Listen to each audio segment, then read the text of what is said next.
Korejidor mehmonxonadagi shovqin-surondan uyg'onib ketdi. Qo'shni xonada yotgan xotinim ham uyg'ongandir degan o'yda uni chaqirib nima gapligini so'radi. Xotinidan javob ola olmagach, u sarosimada qo'ng'iroq chala boshladi va baqira ketdi. Uyga o't ketgan bo'lsa kerak degan taxmin uni vahimaga soldi. Rita xonim erining yotog'iga yugurib kirganida eri kiyimini teskari holatda eginiga kiymoqda edi. "Nima shovqin? Kim qichqiryapti?" so'radi Domingos Botelho. "Tavba, o'zingiz qichqirdingiz-ku?" unga javoban dedi Rita xonim. "Men qichqirdimmi? Yig'layotgan kim bo'ldi? Qizlaringiz? Nega yig'lashyapti? Bundoq aytsangiz-chi?" "Mayli, aytaman. Siman odam o'ldiribdi." "Koimbridami? Shunga shuncha shovqinmi?" "Koimbrida emas, Vizeuda", dedi Rita xonim. "Nima? Meni mazax qilyapsizmi? O'g'lingiz Koimbrida bo'lsa, qanaqasiga Vizeuda odam o'ldiradi? Bu qanaqasi bo'ldi?" "Hozir hazilning vaqti emas, otasi. Shu bugun tongda o'g'lingiz Tadeo de Albuquerquening jiyanini o'ldiribdi." Domingosning rangi oqarib ketdi. "Siman hibsga olinganmi?" so'radi Korejidor. "U shahar sudyasining uyida. Bosh nozirni huzurimga chaqiringlar. Qotillik qanday va nima sababdan sodir bo'lganligi ma'lummi? Zudlik bilan bosh nozir huzurimga kelsin." "Senyor, kiyinib o'zingiz sudyanikiga borsangiz bo'lmaydimi?" "Sudyanikida nima qilaman? Voqea qanday sodir bo'lganini o'g'lingizning og'zidan eshitib bilib olardingiz." "Men ota emas, Korejidorman. Uni so'roq qilish mening ishim emas. Sinyora Dona Rita, men yig'i-sig'i ovozini eshitishni istamayman. Qizlaringizga ayting, yo yig'ini bas qilsinlar, yo boqqa chiqib yig'lashsin."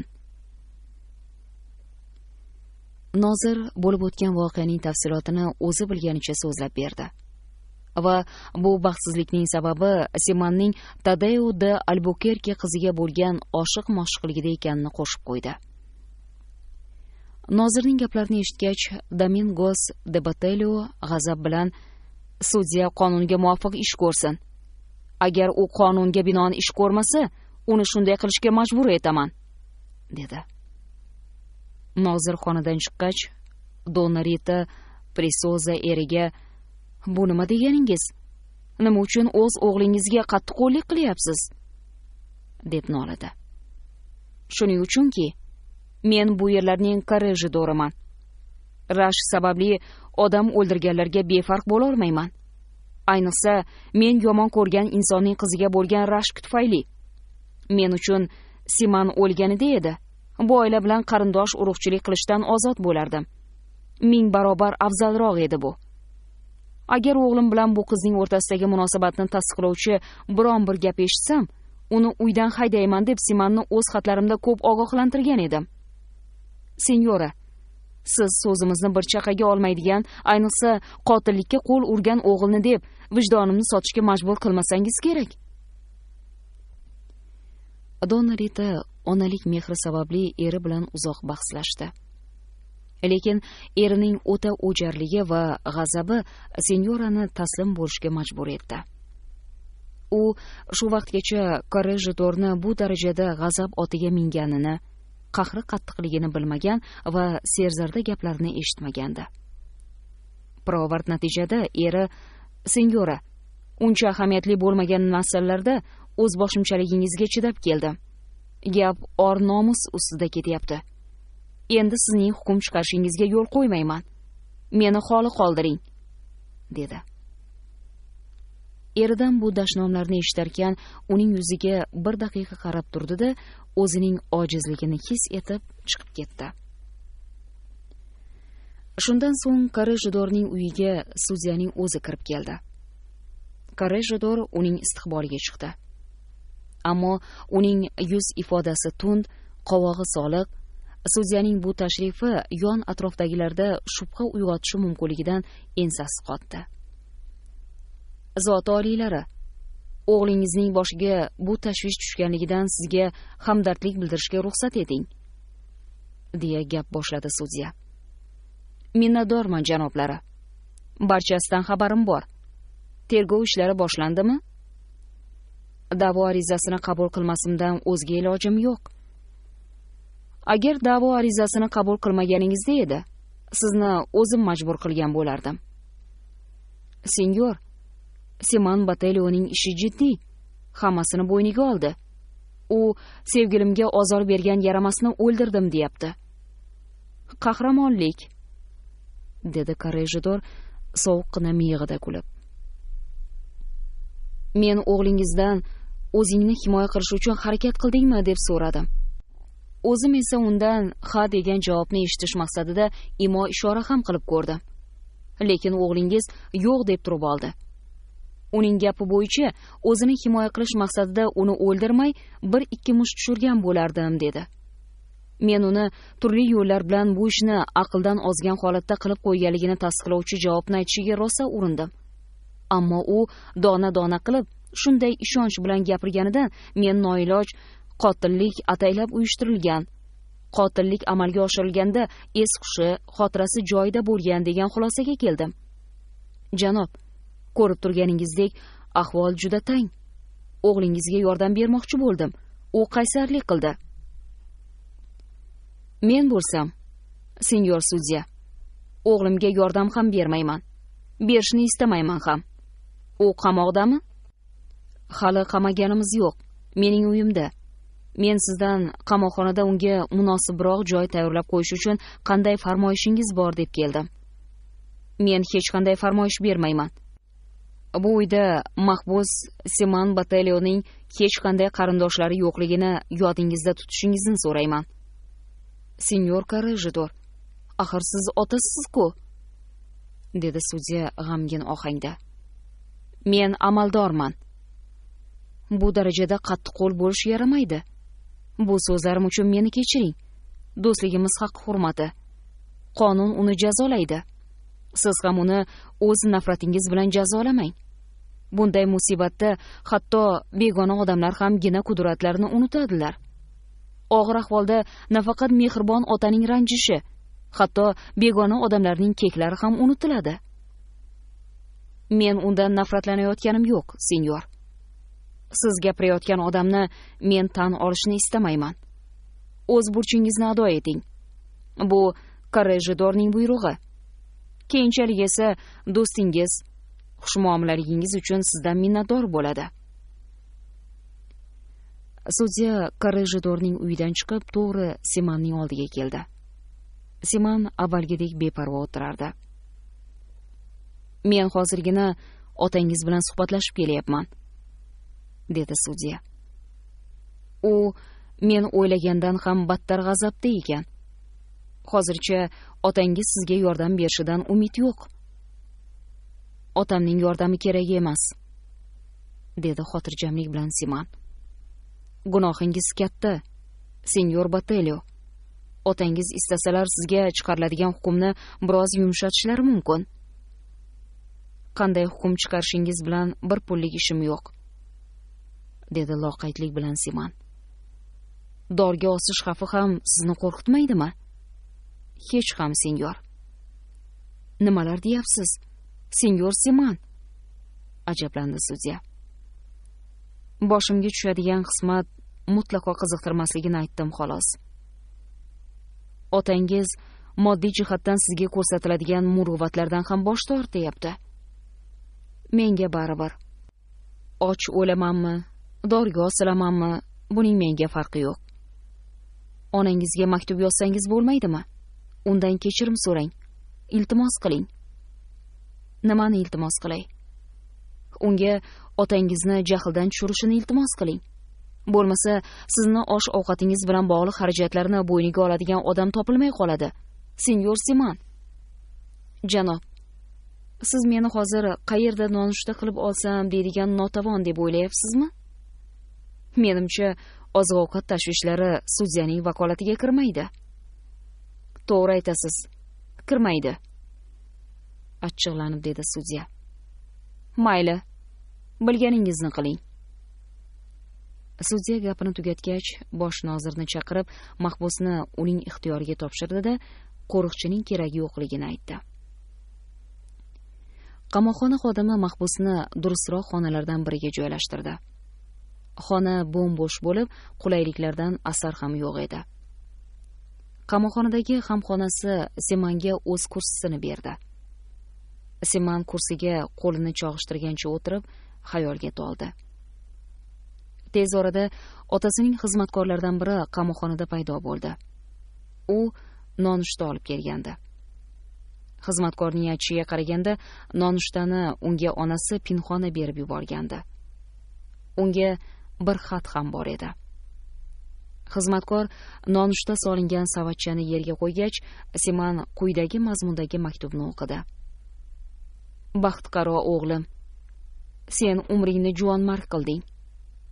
Senga yordam berishga ojizman. Otang qaysarlik qilib, yordam bermayman deb ikki oyog'ini bir etikka tiqib olgan. Nonushtani pinhona berib yuboryapman. Tushlikni yubora olamanmi, yo'qmi bilmayman. Taqdir boshingga qanday kulfatlarni soldi-ya? Bundan ko'ra tug'ilgan zahoting o'lganing 1000 marotaba afzal edi. Menga seni o'lik tug'ildi deb aytishgan edi. Tangri seni saqlab qoldi. Sho'r peshonangga achchiq qismat yozilgan ekan. Koimbiridan nega ketib qolding? Bu yerga nima uchun kelding, o'g'lim? Ma'lum bo'lishicha, 2 haftadan buyon Koimbirida bo'lmabsan. Bu yerdaligingni nega bildirmading? Siman xatni o'qishdan to'xtab o'yga cho'mdi. Onamning bu so'zlarini qandoq tushunmoq kerak? Demak, onam temirchi juvonni chaqirtirmabdi-da. Ha, pulni ham onam berib yubormagan ekan-da. Ovqatingizni yeb oling, sovib qolyapti, dedi xizmatkor. Siman xizmatkorning gapiga quloq solmay xatni o'qishda davom etdi. Yoningda bir chaqang ham bo'lmasa kerak. Afsuski, senga hech vaqo yubora olmayman. Akang Manuel Ispaniyaga qochib ketgandan beri to'plab qo'ygan pullarimning barchasi unga sarf bo'ldi. Mayli, vaqt ko'rsatar. Bu yog'i Xudoga ayon. Lekin otang bizni Vizeudan Villarealga sening taqdiringni qonun ixtiyoriga topshirish maqsadida ko'chirib olib ketishidan xavotirdaman. Bechora o'g'lim, 2 hafta qayerlarda yashirinib yurding? Bugun otang professorlarning biridan maktub oldi. Unda yozilishicha, ma'ruzalarga qatnashmay, sen bilan birga bo'lgan otboqarning aytishicha, portada yurgan emishsan. Shu bilan xatimga nuqta qo'yaman. Otang yoningga bormoqchi bo'lgan singling Ritani o'lgudek savaladi. O'zing o'ylab ko'rchi, g'azabdan o'zini yo'qotgan otang ixtiyorida bo'lgan bechora onangzoring senga qanday yordam ko'rsata oladi? Siman Botelio biroz o'ylab ko'rgach, pullarni unga onasi emas, balki Joan da Cruz berganligiga ishonch hosil qildi. Begona bir inson unga shunchalik muruvvat ko'rsatayotganidan ko'zlariga yosh keldi. Xafa bo'lmang, hojam, dedi xizmatkor. Isoning o'zi ham azob-uqubatlarga chidagan va bizga ham chidashni buyurgan. Bu ishning oxiri baxayr bo'ladi. Ovqatingizni yeb oling, senyor Siman. Nonushtani olib ket, buyurdi Siman. Nima deyapsiz? Nonushta qilib olmaysizmi? Yo'q, boshqa kelma. Mening oilam yo'q. Ulardan hech narsa ta'ma qilmayman. Xotirjam ekanligim, yaxshi joylashganligimni, o'z qismatimdan mamnunligimni onamga aytib qo'y. Bor, ketaver. Senga javob. Xizmatkor Siman yonidan chiqib, qamoqxona qo'riqchisiga xo'jayinim aqldan ozibdi, dedi. Dona Rita xizmatkorning shubhalarida jon bor deb o'yladi va o'g'lining o'ziga aytib yuborgan gaplarini buning isboti deb bildi. Siman o'tirgan xonaga qamoqxona xodimi kirib kelganida yonida dehqon qizi Mariana ham bor edi. Shu paytgacha ularning uyida istiqomat qilib kelgan Simanning qo'lini ushlashga ham jur'at etolmagan temirchining qizi o'zini yigitning bag'riga otdi. Ko'zidan duv-duv yosh oqardi. Hibsxona nazoratchisi xonadan chiqar ekan g'o'ldiradi. sohib jamolligini qarang-a. Oyim qiz buning oldida hech gap emas. Yig'lamang, Marianna. Qo'ying, yig'lamang. Siz emas, aslida men yig'lashim kerak. Men to'kkan ko'z yoshlarimdan uyalmayman. Chunki bu ko'z yoshlari menga qilgan barcha yaxshiliklaringiz uchun minnatdorchilik ko'z yoshlaridir. Onam menga hech qanday pul yubormaganligini hozirgina bildim. Menga tutqazgan pullar bu otangizning pullari ekan. Mariana ko'z yoshlarini artar ekan, peshbandi bilan yuzini berkitdi. Otangiz xavf-xatardan xolimi? So'radi Siman asta. Otam tinch. Uydamilar? Ha, mendan jahli chiqdi. Bu yerga kelmoqchi edilar, lekin men bunga yo'l qo'ymadim. Uni hech kim ta'qib qilmabdimi? Yo'q, senyor. Hech narsadan cho'chimasligini aytib qo'ying. Boring endi. Otangizni tinchlantiring. Endi menga xalaqit bermang. Ketolmayman. Avval otam aytgan narsani amalga oshirishim kerak. Hozir chiqaman u tezda qaytaman. Ayting. Menga siyohdon, qog'oz, qalam, stul sotib olib kelsinlar, dedi Siman Marianaga pul tutqazib. Barchasini muhayyo qilardim. Allaqachon olib kelgan bo'lar edilar-u, faqat otam oilasi olib kelgan bo'lsa kerak deb o'ylagandilar. Mening oilam yo'q, Marianna. Pulni oling. Otamning ruxsatisiz pulingizni ola olmayman. Yonimdagi pullar barcha xarajatlar uchun yetadi. Jarohatingiz tuzalib ketdimi? Qarang-a, jarohatim hozir esimga tushdi, dedi Siman jilmayib. Og'rimayotgan bo'lsa, bitib ketibdi-da. Signora Donna Terezadan xabar bormi? Dedi Mariana. Uni Portaga olib ketganlarini bilaman. Bu yerdagilar u hushidan ketib qolganini, otasi uni aravaga solib olib ketganini aytishdi xolos. Uy oldida ko'p odamlar to'planibdi. Mariana, qiyin daqiqalarda qo'llab-quvvatladingiz. Endi boring. Ijarachingizni o'ylang. Xaloskor farishtasi bo'ling.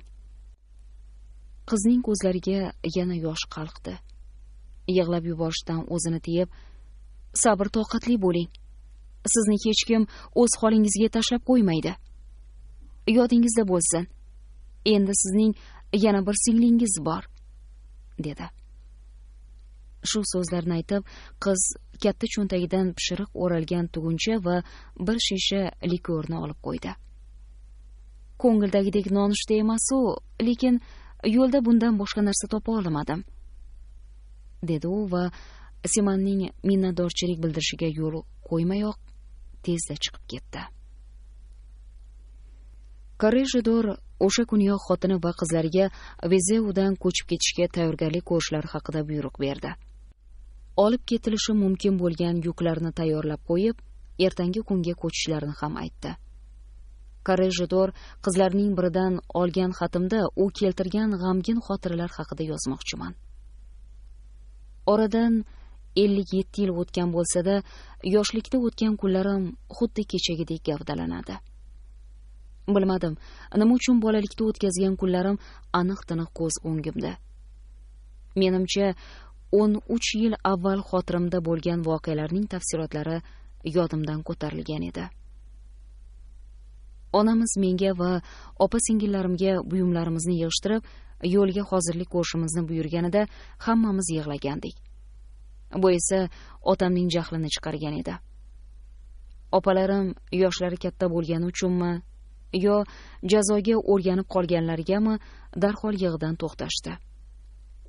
Men bo'lsam, Siman deb ilk bor jazolanganim uchun yig'idan to'xtamasdim. Soddaligim sababli Vezeudan ko'chib ketishdan avval hibsdagi akam bilan ko'rishishga ruxsat so'rashga jur'at etdim.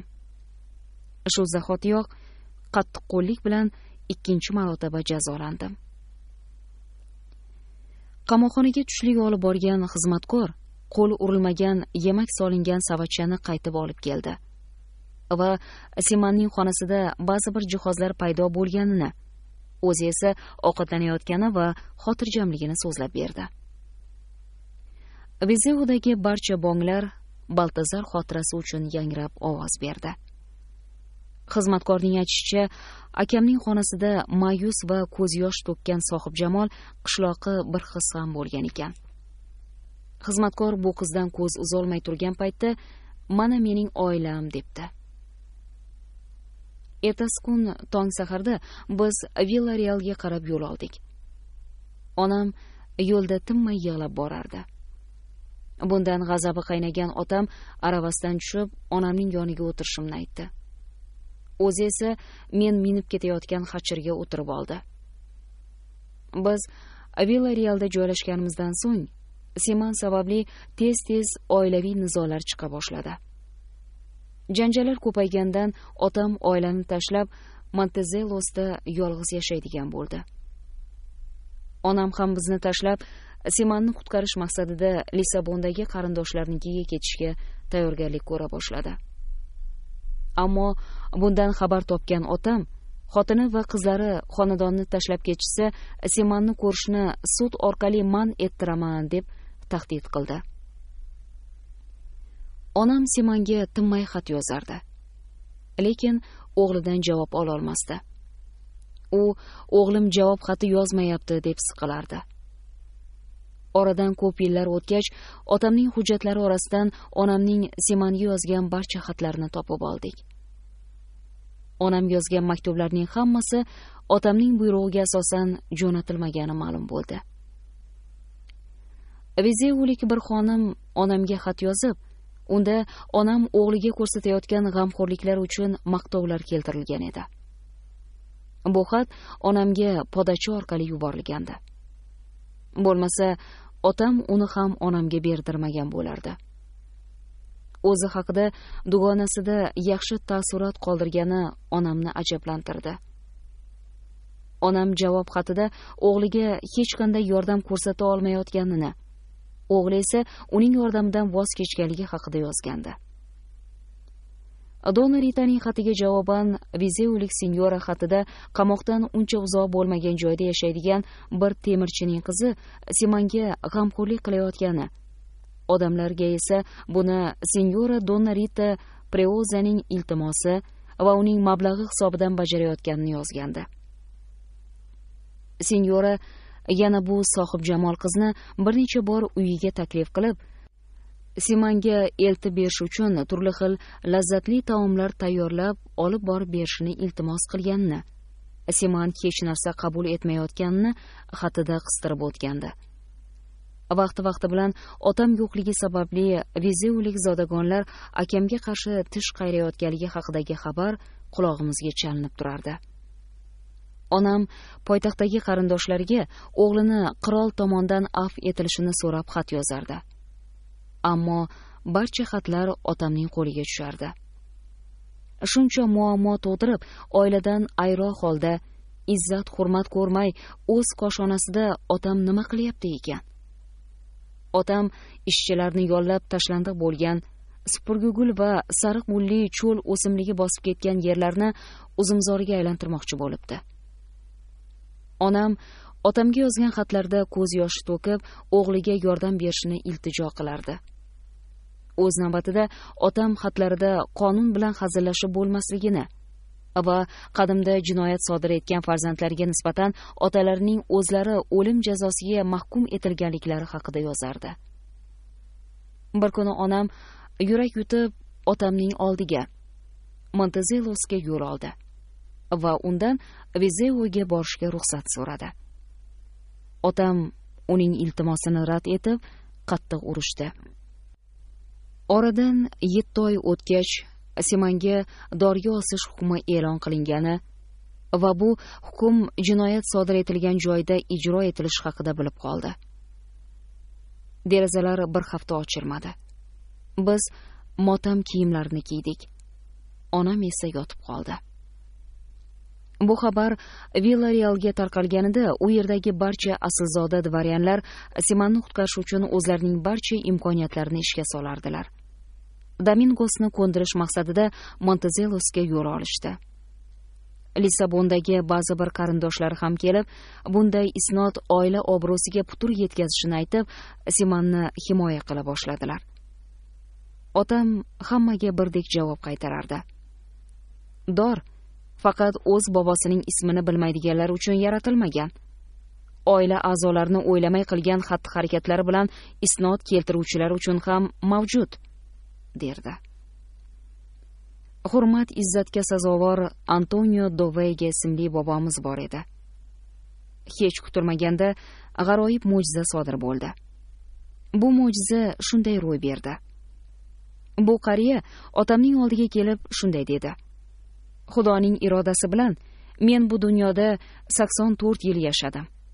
Yana qancha umrim qolgan, bu yog'i faqat uning o'ziga ayon. Hozirgi hayotim hayot emas. Ammo men hayotda halol yashab kelganman.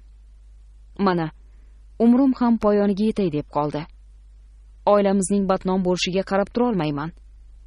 Domingos Botelho, yo sen hoziroq dor ostidan o'g'lingni qutqarasan, yoki men ko'z oldingda o'zimni o'ldiraman, dedi-yu bo'g'ziga pichoq tiradi. Otam uning qo'lidan ushlab o'g'lini qutqarishini aytdi. Ertasi kuni otam kassatsion sudda ko'plab tanishlari bo'lgan Portoga jo'nab ketdi.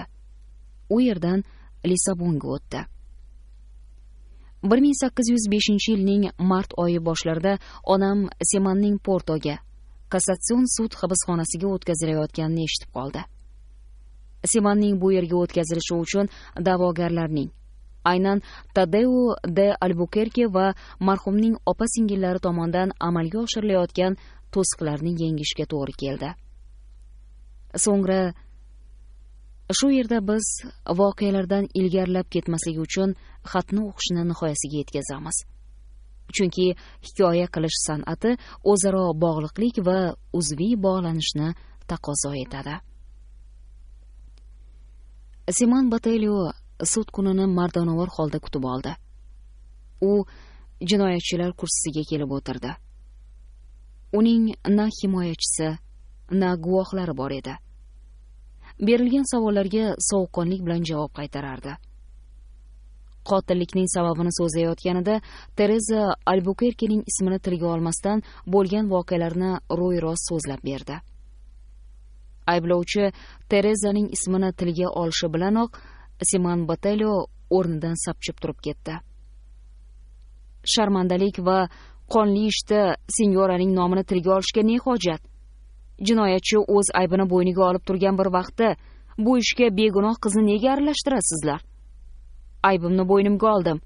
Qonun bo'yicha ish ko'rish kerak xolos. Sudya Simanga jim bo'lishni buyurdi. Siman joyiga o'tira turib g'o'ldiradi. Hammangiz bir pulga qimmatsizlar. Mahbusga jinoyat sodir etilgan joyda dorga osishga hukm etilsin degan hukm o'qib eshittirildi. Shunda zalda yurakni ezuvchi oh-vohlar eshitildi. Siman to'planganlarga yuzlanib: "Senyorlar, sizlar tez orada ajoyib manzarani ko'rib huzur qilasizlar. Dor bu xalqning yagona quvonchi. Ko'ngli bo'sh yig'layotgan kimsalarni bu yerdan olib ketinglar. Ular mening iztiroblarimga sherik yagona insonlardir", dedi. Mariana hushidan ketdi. Uni qo'ltiqlab oldilar. Uni keyingi kunlarda istiqomat qilayotgan hibsxona yonidagi uyga olib ketdilar. Otasi qizini baquvvat qo'llar bilan qo'ltiqlab olgandi. Sud majlisi bo'layotgan binodan hibsxona tomon shaxdam qadam tashlab ketayotgan 18 yashar Simonning quloqlariga shunday tanbehlar eshitilar edi. Hukm qaysi kuni ijro etilar ekan?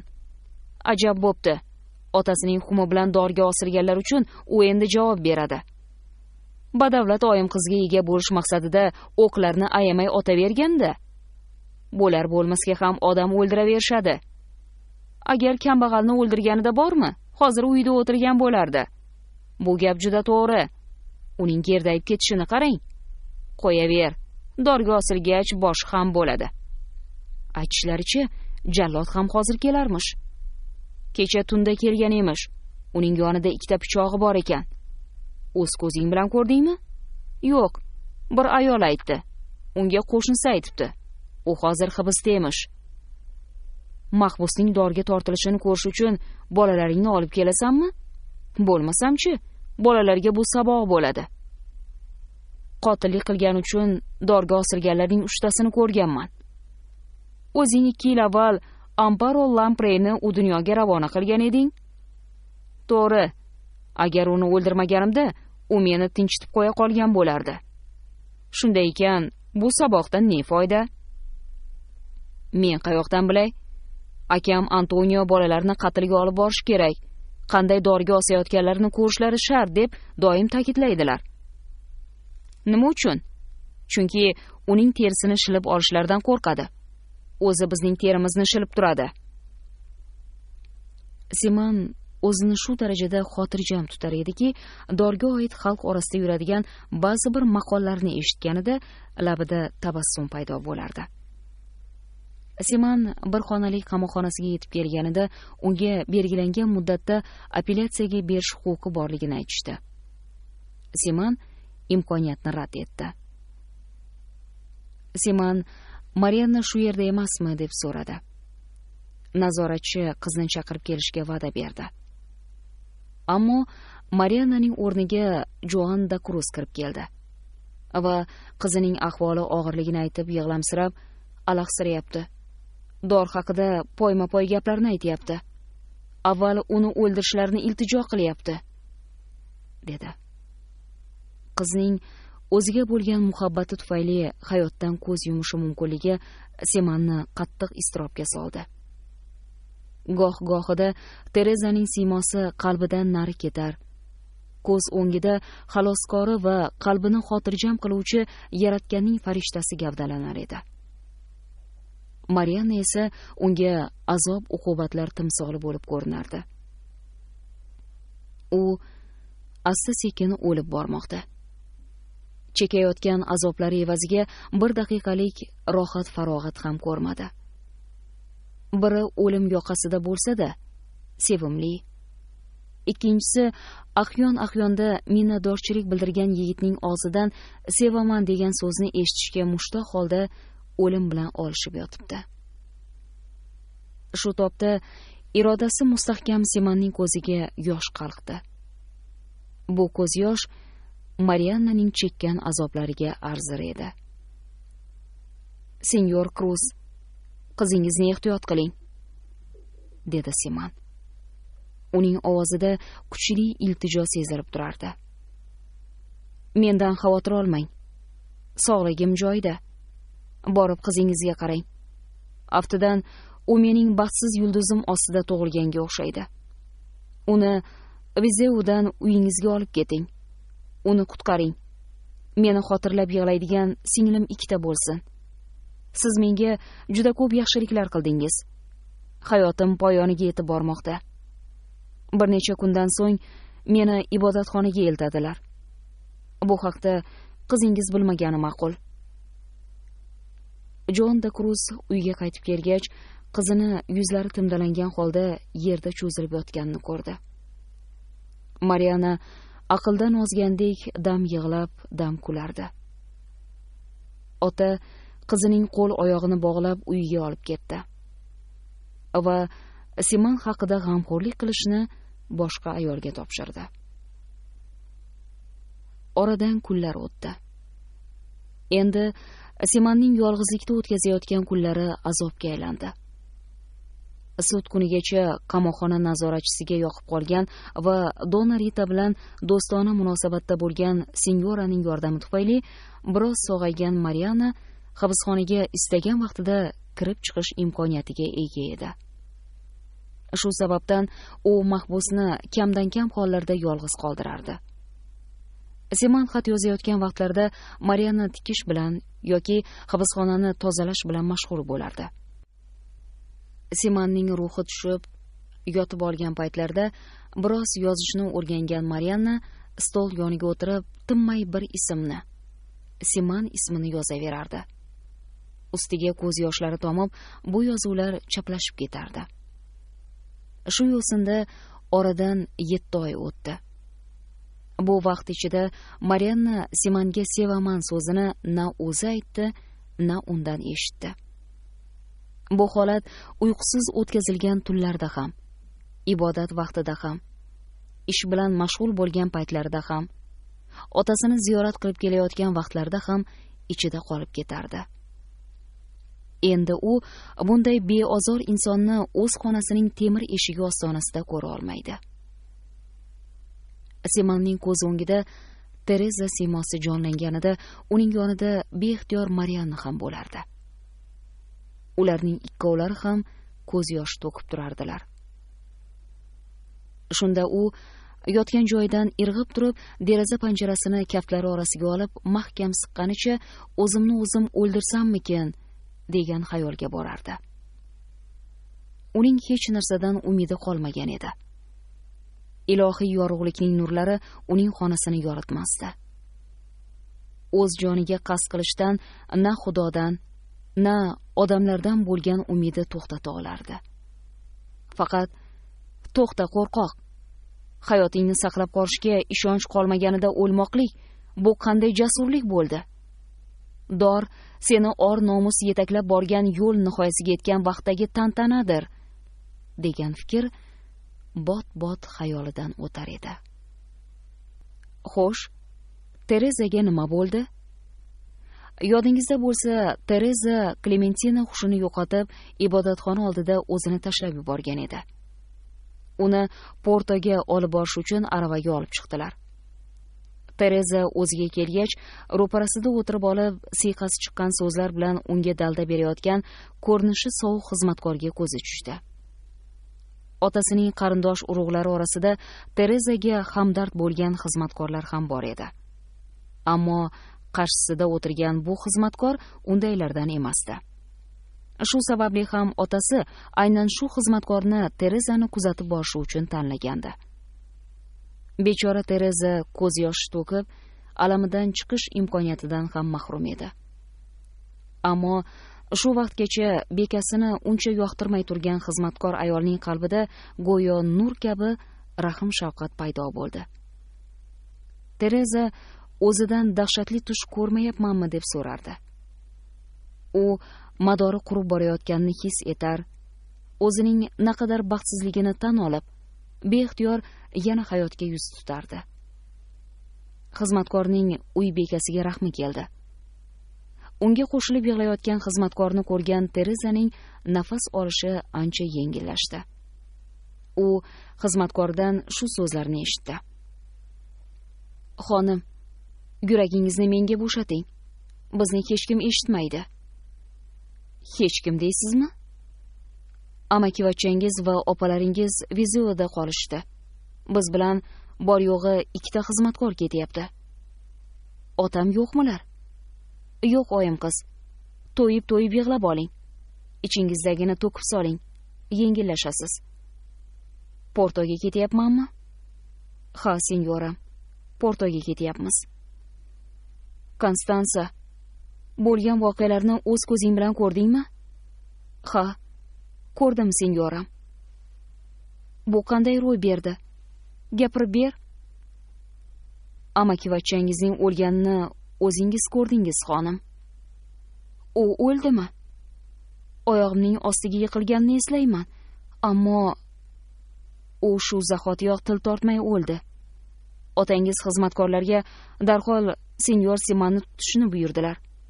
Ammo Simanning to'pponchasi bor ekan. U Siman qochdimi?" quvonch bilan so'radi Tereza. "Yo'q, xonim. U o'z ixtiyori bilan hibsxonaga ketdi." "U hibsdami?" Tereza yuziga ro'molchani tutgancha o'kirab yig'lay boshladi. Konstansaning berayotgan tasallilari uning qulog'iga kirmasdi. Tereza biroz o'ziga kelgach, miyasiga dabdurustdan aqlga sig'maydigan bir reja keldi. Bu rejasini xizmatkorga aytdi. Rejaga ko'ra, xizmatkor birinchi karvonsaroydanoq qochishiga imkoniyat yaratadi va Siman bilan xayrlashish uchun Vizeoga borib kelish rejasini amalga oshiradi. Xizmatkor agar bu reja amalga oshiriladigan bo'lsa, uning boshiga tushishi mumkin bo'lgan xavf-xatarlarni aytib, Terezani bu rejadan voz kechishiga zo'rg'a ko'ndirdi. Va Siman otasining yordamida qamoqdan qutulib chiqishi mumkin deb uni ishontirdi. Bu so'zlar darhol bo'lmasa-da Terezani fikridan qaytarishga o'z ta'sirini ko'rsatdi.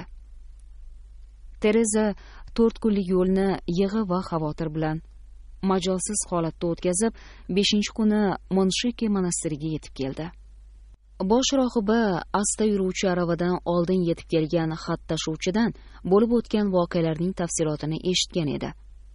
Garchi Tadeo de Albuquerque qizning xolasiga qizni xat yozish va xat olish imkoniyatidan to'la mahrum etib, qamab qo'yishini tayinlagan bo'lsa-da, xolasi uni erkalab kutib oldi.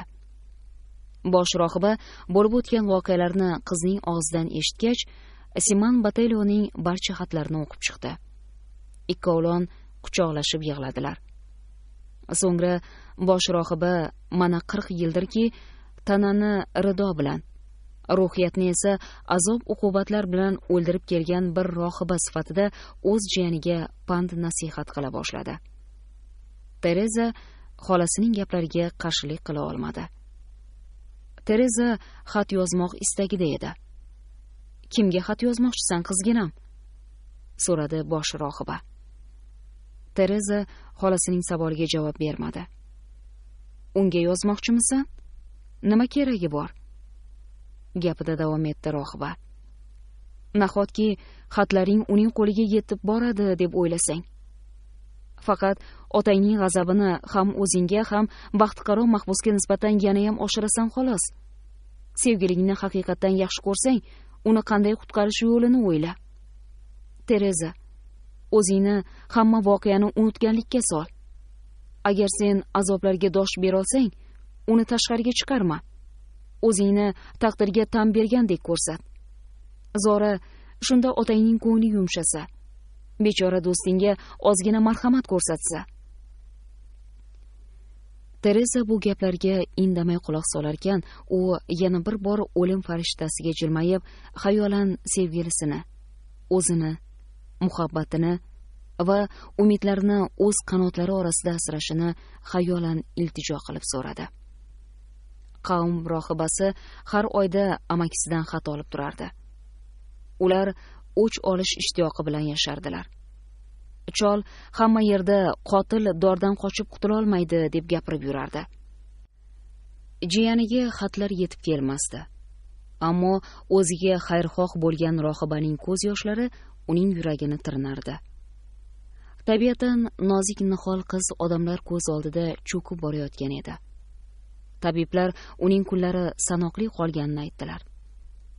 Tadeo de Albuquerque jiyanidan bu haqda eshitganida, u o'zining javob xatida qiziga o'lim istamayotganini, lekin Xudoning irodasi bilan uning hayot shamchirog'i so'nsa, unda o'zi ham tinchgina oyoq qo'lini uzatishini, sha'niga dog' tushmay bu dunyoni tark etishini yozgandi. Bu nomus, aytishlaricha, saxovatli Suqrotdan, Iso Masihdan va odamlar orasida rahim shafqat hamda kechirimlilikni targ'ib etib yurganliklari uchun yirtqichlarga yem qilib tashlangan bir guruh jafokashlardan tortib avlodga o'tib kelgan. Monshike monastiridagi pokiza rohibalar xayrixohlik va hamdardlik ila o'zlarining shirin so'zlari bilan Terezaning go'shanishin qalbida borgan sari avj olayotgan alangani so'ndirmoqchi bo'lardilar. Afsuski, bularning barchasi besamar harakatlar edi. Bu hamdardliklarga Tereza faqat ko'z yoshi bilan javob berar va shu bilan birga rohibalarning yupatgich so'zlaridan o'zining hayot shamchirog'i so'nib borayotganini sezib quvonardi. Rohibalardan biri Simanni o'lim jazosiga hukm etilganligini Lamego monastiridagi bir dugonasidan eshitganligini Terezaga ehtiyotsizlik qilib aytib qo'ydi. Tereza bir seskandiyu, "Men esa hali tirikman", dedi majoli qurib. Tereza Xudoga iltijo qilar, alamidan ko'z yoshi to'kardi. Tobora umidsizlikka tushib, avvalgidek yashardi. Tereza hukm haqidagi xabarni eshitgan rohibadan uning Lamegodagi dugonasi orqali Simanga bir xatni yetkazishni iltimos qildi. Rohiba bosh rohiba bilan maslahatlashgach rozilik bildirdi. Bosh rohiba oshiq mashhurlarning so'nggi bor so'zlashuvlaridan, o'lim ostonasida turgan bu ikki sevishganning sanoqli kunlari qolgani uchun ham ruxsat berdi. Suddan so'ng 2 hafta o'tgach, Siman quyidagi xatni oldi. Siman, azizim, hammasidan xabardorman. Ikkimiz ham o'limga mahkummiz. Ko'rib turganingdek, bu xatni ko'zimdan yosh to'kmay yozyapman. 7 oy avval menda jon berish talvasasi boshlangan edi. Xudoga shukrki, u meni dahshatli manzarani ko'rishdan asrab qoldi. Seni o'limga mahkum etilganingni eshitib, umrim poyoniga yetayotganini tushundim. Nihoyat ikkimiz ham bu dunyoni tark etamiz. Qanday yaxshi orzu-umidlar qilgan edik-a? Esingdami? Sen kelajakdagi baxtimizni qanday tasavvur qilishingni aytgan eding. Men bo'lsam o'z qarashlarimni so'zlagandim. Tangrim oldida qanday gunohimiz bor ekanki, orzularimiz ushalmadi. Nega Xudoyim ko'plarga ravo ko'rgan baxtni bizga ravo ko'rmadi? Demak, barchasi tugadimi, Siman? Ishongim kelmaydi. Abadiyat menga dahshatdek tuyulmoqda. Umid bizni muhabbat ila ishonch tomon yetaklovchi yorug'lik edi. Yo'q. Bizning taqdirimiz shu alfozda yakun topishi mumkin emas. Hayotingning so'nggi nafasini biron bir umid bilan bog'lashga harakat qil. U dunyoda ko'risharmikanmiz, Siman? Tangri huzurida seni ko'rish sharafiga muyassar bo'larmikanman? Men tinmay Tangriga iltijo qilyapman. Ammo seni kutayotgan azoblarni o'ylasam, ishonchim tobora so'nib bormoqda. Men hech qanday azobni his etmay qo'yganman. Jisman o'lganman. Nazdimda qalbim tinch, osoyishta. Qalbi tinch inson oson o'lim topadi deyishadi. Qalbimda chechak yozgan orzu-umidlarim sog'inchi hammasidan ham og'ir. Bunga dosh berish qiyin. Siman, bu dunyoda yashashning senga ham, menga ham qizig'i qolgani yo'q. Yur, boqiy dunyoga birga ketamiz. Meni bebaxt qilgan, muhabbati o'limga yetaklagan qizni uchratmaganimda, balki men ham baxtli bo'larmidim degan fikr garchi xayolingdan o'tsa-da, bu dunyoni qo'msama. Qanday o'limga mahkum etding bizni, ey Tangrim? Taqdirga tan ber. Afsuslanma, Siman. Agar sen haqiqatan ham jinoyatga qo'l urgan bo'lsang, Tangrining hukmi adolatlidir. Xudo seni zindonda o'tirib qolgan kunlaring hamda dorning tagiga olib kelganlarda tortadigan azoblaring uchun seni kechirgusidir. Terezaning qo'llari qaltirab, qo'lidan qalami tushib ketdi. So'ng og'riqli qaltiroq butun badaniga tarqaldi. Xatning davomini u yoza olmadi. Dor haqida o'ylash Terezani adoyi tamom qilgandi. Rohiba hujraga xatni olish uchun kirdi. Chunki xat tashuvchi ketishga shaylanib turgandi. Tereza yozgan maktubga ishora qilib, xohlasangiz o'qib chiqing. Holim yo'q. O'zingiz muhrlab jo'natib yuborsangiz, dedi. Tereza 3 kun davomida to'shakdan turmadi. Uning yonida navbatchilik qilib turgan rohibalar uni ana ketyapti, mana ketyapti deb jon berishini kutib o'tirishar edi. O'limning kelishi ham qiyin bo'lar ekan, dedi Tereza. Rohibalar o'zlarining taqvodor so'zlari bilan uni dunyoviy o'ylardan chalg'itmoqchi bo'lardilar. Tereza ularning gaplaridan zerikib dedi: "Ammo yaratgandan umid qilish usiz. Yo Tangrim, u dunyo qanday bo'lar ekan-a?" Monastir ruhoniysi u dunyodagi rohat farog'at lazzati bilan yerdagisining qay darajada o'xshamasligini qizga aytib bera olmasdi. Tabiblar bu qizning sabot matonatidan hayratda edilar. qavm rohibasi amakivachchasi Tadeuga qizi yaqin orada bu dunyoni tark etishi mumkinligini yozib, qizi bilan vidolashib qolishi haqida xabar berdi. Taqvodorlik yoki otalik mehri sababli ancha g'azabidan tushgan Tadeu qizini qutqarib qolishiga umid bog'lab, uni monastirdan olib ketishga qaror qildi. Bunday qarorni qabul qilishga yana bir sabab bor edi. Dorga osishga hukm etilgan mahbusni Portodagi qamoqxonaga o'tkazishgandi. Shuning uchun qariya vaqtni boy bermay Portoga yetib keldi. Xuddi shu kuni Lamegodagi dugonasi bilan xat orqali xabarlashib turgan rohiba Simanning quyidagi mazmundagi xatini Terezaga topshirdi. Meni tashlab ketma, Tereza. Shoshma. Endi ko'zlarimga na dor, na o'lim sharpa solyapti. Otam menga g'amxo'rlik ko'rsata boshladi. Dor ostidan qutulib qolishim mumkin. Qalbingda hayotingni so'nggi umidlarini asrab qol. Chunki men hayotdan umidimni uzganim yo'q. Ertaga meni Portodagi qamoqxonaga jo'natishadi. Men u yerda yo oqlanishimni, yo hukmni o'zgartirishlarini kutib o'tiraman. Hayot naqadar go'zal. Surgun qilinsam ham seni sevaman. Barcha yerda osmon, gullar va Tangri bor. Sen hayot bo'lsang, qachonlardir ozodlikka chiqasan. Qabrda yotgan insonni hech qachon tiriltirib bo'lmaydi. Hayotdan umidingni uzma, Tereza. Yashashga harakat qil. Bir necha kun muqaddam men dorga osilgach, lablarimda paydo bo'lgan qonli ko'pikni ko'z yoshlaring yuvayotgani ko'z o'ngimda dam-badam namoyon bo'ldi. Endi bunday dahshatli hayot surishlarning davri o'tdi. Qamoq do'zaxida nafas olishim ancha yengillashdi. Tushlarimga jallodning bo'ynimga arqon solayotgani kirmaydigan bo'ldi.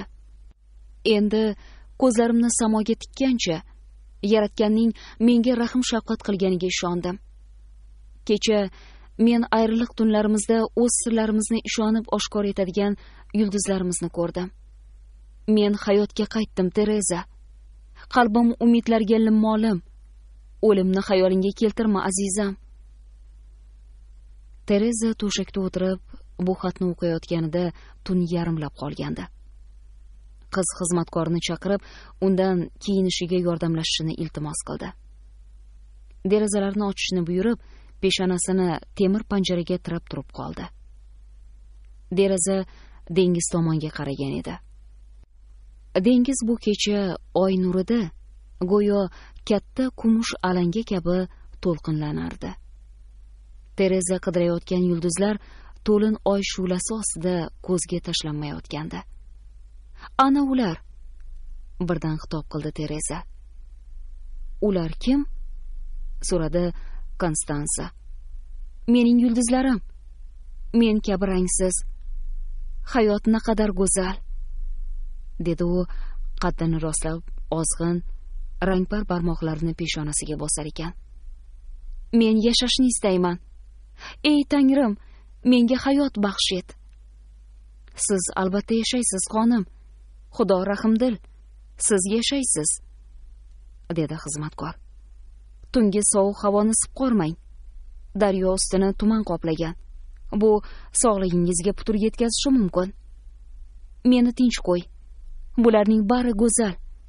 Ko'pdan beri osmonni ko'rmagan edim. Men tirilyapman, Konstansa.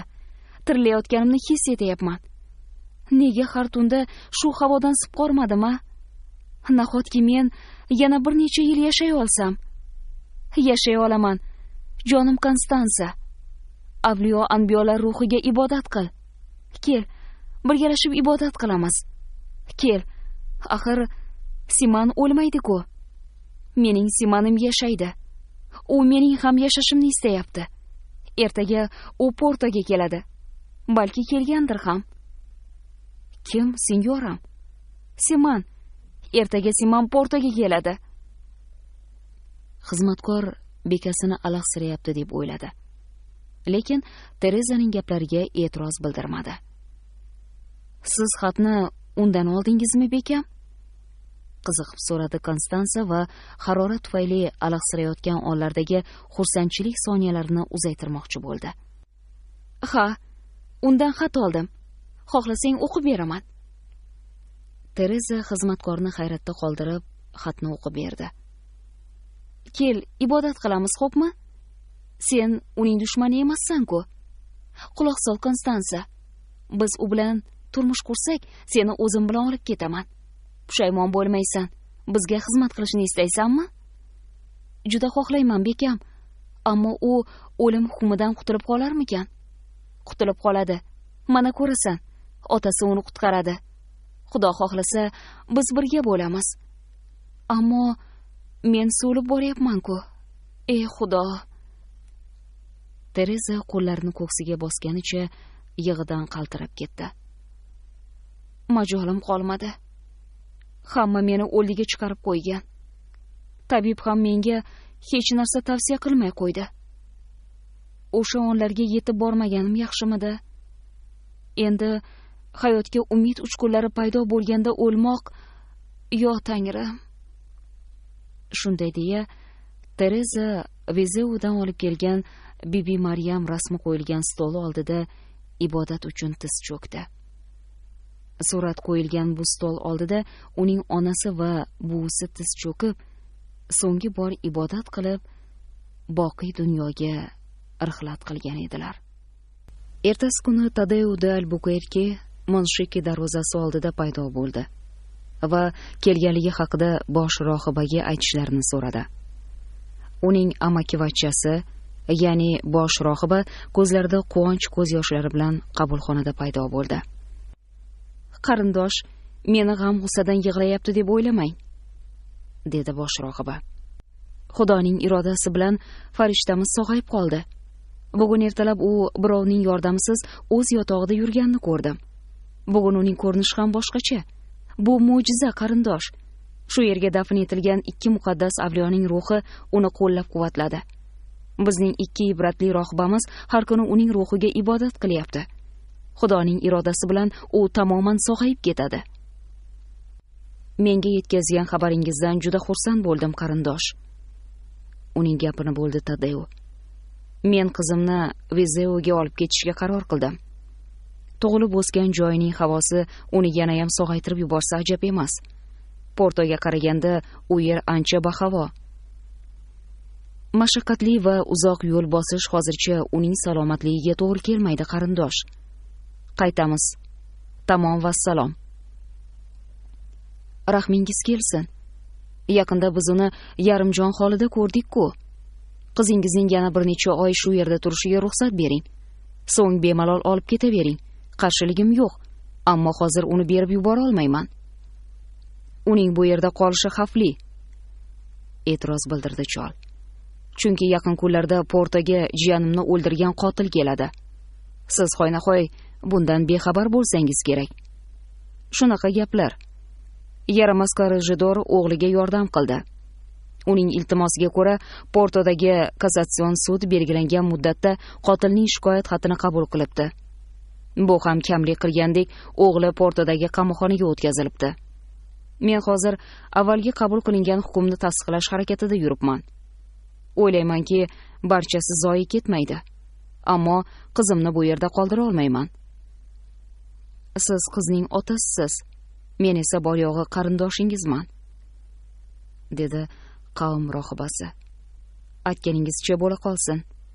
Qizingizni ko'rmoqchisiz, shundaymi? Ha, agar mumkin bo'lsa. Yaxshi, sizni chaqirganimda o'ng tomondagi hujraga kiring. Tereza shu yerda. Terezaga uni otasi kutayotganini aytganlarida qizillik yugurgan yuzi darhol murdadek oqarib ketdi. Uning rangi o'zgarib ketganini ko'rgan xolasi qizni otasining yoniga chiqishini istamay, uchrashuvni boshqa kunga ko'chirmoqchi bo'ldi. Chiqishim kerak, dedi Tereza. Otamning yoniga chiqaman, xolajon. Qizini ko'rgach, Tadeu de Albuquerque bir cho'chib tushdi-yu, rang ro'yi o'zgarib ketdi. U qizini bu holda ko'raman deb sira o'ylamagandi. Agar qizingiz hozir chiqadi deb aytmaganlarda, hozir uni tanimagan bo'lardim, deb o'yladi chol. Qizim, seni tanimay qoldim, dedi otasi hayajon bilan. nega betobliging haqida yozmading? Tereza ba'zor tirjayib, men dugonalarim aytgan darajada betob emasman, dedi. Men bilan Vizeoga ketishga kuch-quvvating yetadimi? Yo'q, ota. Kuch-quvvatim men Vizeoga bora olmayman deyishgagina yetadi xolos. Nega? Axir sog'liging shunga bog'liq-ku. Mening sog'ligim mutlaqo boshqa narsaga bog'liq. Shu yerda yashayman va shu yerda o'laman. Bo'ldi, Tereza. Unday dema. E'tiroz bildirdi Tadeu yasama yumshoqlik bilan. Menimcha bu yerning havosi senga yoqmabdi, qizim. Shuning uchun men bilan ketishing kerak. Chunki taqdiring ayanchli tus olmoqda. Mening burchim taqdiringni to'g'ri yo'lga solishdan iborat. Taqdirimni o'zgartirib bo'ldingiz, otajon. O'lim barcha xatolarni tuzatadi. To'g'ri aytasan. Ammo men uzoq yashashingni istayman. Qani, yo'lga hozirlik ko'r. Mana ko'rasan. Yarim yo'lga yetganimizda sog'ayib ketasan. Men bu yerdan hech qayoqqa ketmayman. Nega ketmas ekansan? Dag'dag'a qildi Tadeu va titrayotgan qo'llari bilan ularga to'siq bo'lib turgan panjarani mahkam ushlab oldi. Bizni mana shu siz ushlab turgan panjaralar ajratib turibdi. Biz bir umrga ajraldik. Qonunchi, sening xohishingga qaramay monastirdan olib ketishga haqqim yo'q deb o'ylaysanmi? Sen bor yo'g'i 16 yashar qiz ekaningni unutdingmi? 16 yoshdaligimni bilaman, lekin qonunni bilmayman. Bundan zarracha xafa emasman. Bu yerdan meni zo'rlab olib ketsalar, shuni bilingki, ota, jasadimni olib ketadilar. So'ng u yog'i o'z ishingiz. Nima xohlasangiz shuni qiling. Ammo hozircha yo'q so'zini aytishga holim bor ekan, siz bilan ketmayman. Gap nimada ekanini tushundim. O'shqirdi chol. Qotil Portodaligini bilibsan-da? Ha, senyor, bildim. Uyalmasdan ko'zimga tik qarab tan olayapsan-a? Sen hali ota. Uning gapini bo'ldi Tereza. Ortiq gapingizni eshita olmayman. Mazam qochyapti. Ketishimga ruxsat eting. Istaganingizni qiling. Men uchun uzoq davom etgan azob-uqubatlardan so'ng siz qotil deb atayotgan inson bilan yonma-yon dorda osilishim menga huzur baxsh etgan bo'ladi. Tereza qabulxonadan chiqib, o'z hujrasi tomon bir necha qadam bosgach, holsizlanib devorga suyanib qoldi. Xolasi va xizmatkor unga yordamga oshiqdilar. Ammo Tereza ularni to'xtatib dedi: "Keragi yo'q. Hammasi yaxshi. Bunday iztirob faqatgina kuch bag'ishlaydi." Tereza chayqalib, qadam tashlaganicha o'z hujrasiga yetib oldi. Tadeu quyushqondan chiqib, darvoza eshiklarini tepa boshladi. Bundan Darbon va boshqa rohibalar qo'rqib ketishdi. "Amakivachcham, nima bo'ldi?" qat'iy ohangda so'radi bosh rohiba. "Terezani ko'chaga olib chiqsinlar. Shuni istayman." "Ko'chaga deysizmi? Kim olib chiqadi uni ko'chaga?" "Siz, senyora. Birovning qizini monastirda otasining xohishiga qarshi ushlab turishga haqqingiz yo'q." "Shunday-ku-ya, qarindosh, lekin bir ishni qilishdan avval o'ylab ko'ring." "Nimani o'ylashim kerak? Qizimni ko'chaga olib chiqsinlar. Shuni istayman." "Qizingiz oldingizga chiqishini xohlayaptimi?" "Yo'q, senyora, xohlamayapti." "Unda sabr qiling. Qizingizga nasihat qilaylik. Uni sudrab ko'chaga olib chiqa olmaymiz-ku. Kerak bo'lsa, o'zim ichkariga kirib olib chiqaman." E'tiroz bildirdi chol g'azabi qaynab. "Eshikni oching, o'zim olib chiqaman uni." "Bu eshik hokimiyat ruxsatsiz ochilmaydi, qarindosh. Monastir nizomini birovning bema'ni xatti-harakati deb buzib bo'lmaydi. O'zingizni bosing, senyor. Borib biroz damingizni oling. So'ng qaytib kelsangiz, bir qarorga kelamiz." "Tushunarli", qichqirdi chol qabulxona panjarasi ortida turgancha qo'llarini siltab. "Hammangiz menga qarshi til biriktirgansiz. Qarab turing, hali dodingizni bermasammi? Bilib qo'ying, senyora. Men qizimning anavi qotildan xat olib turishini istamayman." Tereza qotildan hech qachon xat olgan emas. ishontirib aytamanki, undan hech qachon xat olmaydi ham.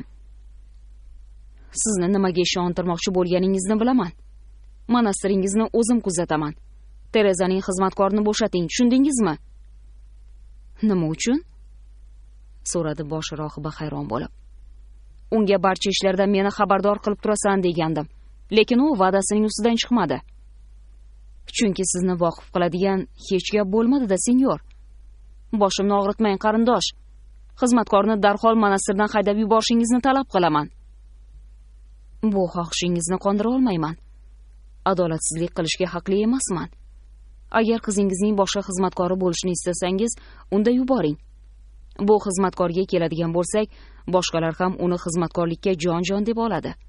Ustiga ustak, o'zi ham shu yerda qolishni istaydi. Hammasi tushunarli. Bo'kirdi Tadeo de Albuquerque. Meni go'rga tiqmoqchisizlar. Qo'lingizdan kelmaydi. Hali meni eslab yurasizlar. Tadeo Albuquerque monastirdan o'qdek otilib chiqdi. Uning bu jirkanch qilig'i qon quyilib qizarib ketgan ko'zlarini yanada olaytirib, peshonasidan ter oqib tushayotgan yuzini bujmaytirib yuborgan edi. U politsiya boshlig'ining huzuriga borib, qizini olib ketish uchun ruxsatnoma berishini talab qildi. Politsiya boshlig'i Tadeo Albuquerquega bunday ruxsatnomani talab qilish uchun yetarli dalillar yo'qligini aytdi. Chol endi Vezeulik Siman Batelio ismli qotilni xat yozishdan mahrum qilish maqsadida qamoqxona boshlig'iga buyruq berilishini qat'iy talab qila boshladi. Politsiya boshlig'i mahbusni xat yozish huquqidan mahrum etishni taqozo qiluvchi isbot dalillar yo'qligini qariyaga tushuntirdi. G'azabi yanada oshgan Tadeo de Albuquerque Porto Corregidori huzuriga yugurib bordi-da, kekkaygan holda unga ham shu talablarni qo'ydi.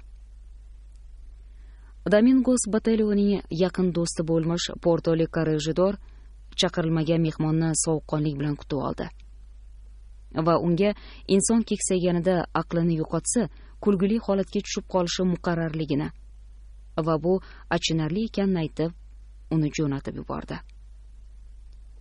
Tadeo de Albuquerque sal bo'lmasa aqldan ozayozdi. U Porto ko'chalarida bir qarorga kela olmay, o'ch olish ishtiyoqida zir yugurib yurardi. Ertasi kuni u bir necha mansabdorlarga yo'liqdi. Ularning barchasi Siman Batelioga nisbatan xayrixoh edilar. Ulardan biri Dona Rita Presozaning bolalikdagi do'sti bo'lib, undan xat orqali o'g'limga yordam ber degan inson edi. U g'azabini bosolmayotgan qariyaga dedi: Qotillik o'z-o'zidan sodir bo'lmagandir, senyor Albuquerque. Darg'azab bo'lgan vaqtingizda dushmanlaringizdan birontasi qitiq-patingizga tegsa, siz ham qotillik qilgan bo'lardingiz. Siz tomondan qat'iy choralar ko'rilib, jazolanishi talab etilayotgan baxtiqaro yigit bebaxt bo'lishiga qaramay juda vijdonli ekan. Otasi uni tashlab qo'ydi. Dorga tortilishiga mahkum etdi. U o'zining nochor ahvoliga qaramay biror marta ham rahim shafqat qilishlarini so'ramadi. Rahim shafqatli bir begona odam uni 8 oy qamoqda saqlab turdi. Uning bu yaxshiligi o'zining va yaxshilik qilgan odamning ham obro'sini oshirdi. Yaqinda men qirol saroyida uning oila a'zolari bilan bir dasturxon atrofida taom yeb yurgan va tanishim bo'lgan senyoraning o'g'li bo'lmish baxtiqaro yigitni ko'rib keldim. Uning ust-boshi bir ahvolda ekan. Undan durustroq kiyiming yo'qmi deb so'radim. U o'z imkoniyatiga qarab kiyinishini, temirchi tomonidan ust-bosh berilganini aytdi. Senga durustroq kiyim yuborishini aytib, otangga xat yozaman dedim. Yigit jinoyatim uchun dorga osilishdan saqlab qolishni istamagan otamdan men hech narsa so'ramayman deb aytdi. Bu jinoyatni men or nomusimni saqlash, sevgimga bo'lgan his-tuyg'ularim uchun sodir etdim dedi u. 18 yashar yigitda ruhiy ulug'vorlik bor, senyor Albuquerque. Agar qizingizga Simanni sevishiga ruxsat etganingizda, Simanni haqorat qilib, unga jismoniy tazyiq o'tkazmoqchi bo'lgan vijdonsiz jiyaningiz Baltazarning hayotini juvonmarg qilmagan bo'lardingiz. Agar Siman Baltazarning bu qilmishlariga yarasha javob bermaganida edi, yigitlik sha'niga dog' tushirgan bo'lardi.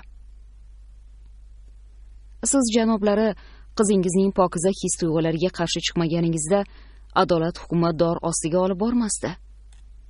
Jiyaningizning hayoti zolim otaning injiqliklari sababli qurbon etilmagan bo'lardi.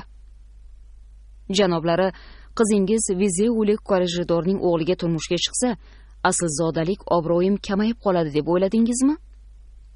Kechirasiz. Kelib chiqishingiz qaysi asrga borib taqalishini bilmayman-u, ammo Donna Rita Brankoning kelib chiqishi qadimgi aslzodalardan ekanligini qirollikdagi hujjatlar asosida isbotlab berishi mumkin. Ota tomonidan Simon Batelio Tras Osmontes viloyatining eng aslzodalaridan biri bo'lib, Luis de Camoens aytganidek, dahshatli Albukerkilar avlodiga mutlaqo aloqasi bo'lmagan. Vizeulik Albukerkilar avlodi bilan bemalol bellashmog'i mumkin edi. So'nggi kinoyali so'zlardan ensasi qotgan Tadeo Albukerki bosh kiyimini va oltin tutqichli katta hassasini qo'lga olib ta'zim bajo ayladi-da, tashqariga chiqib ketishga otlandi. Haqiqat achchiqda, dedi jilmayib Desembargador Mouran Masqueira. Hazratlari, siz o'z fikringizni aytdingiz xolos. Mening fikrim tamoman bo'lakcha, dedi qariya Tadeo. Qo'lingizdan kelganini qiling, e'tiroz bildirdi Desembargador. Ammo shubha qilmasangiz ham bo'ladi. Simon Batelio dorga osilmaydi. U yog'ini ko'rarmiz, o'ldiradi chol. 1805-yilning 13-mart kuni Simon Portodagi kassatsion sudining qashshoqlar uchun ajratilgan xonalarining birida yotardi. Xonada yog'och kravat, qarag'aydan yasalgan stol va kursi, kiyimi tugilgan tuguncha, yostiq o'rniga dumaloq nimadir qo'yilgan edi.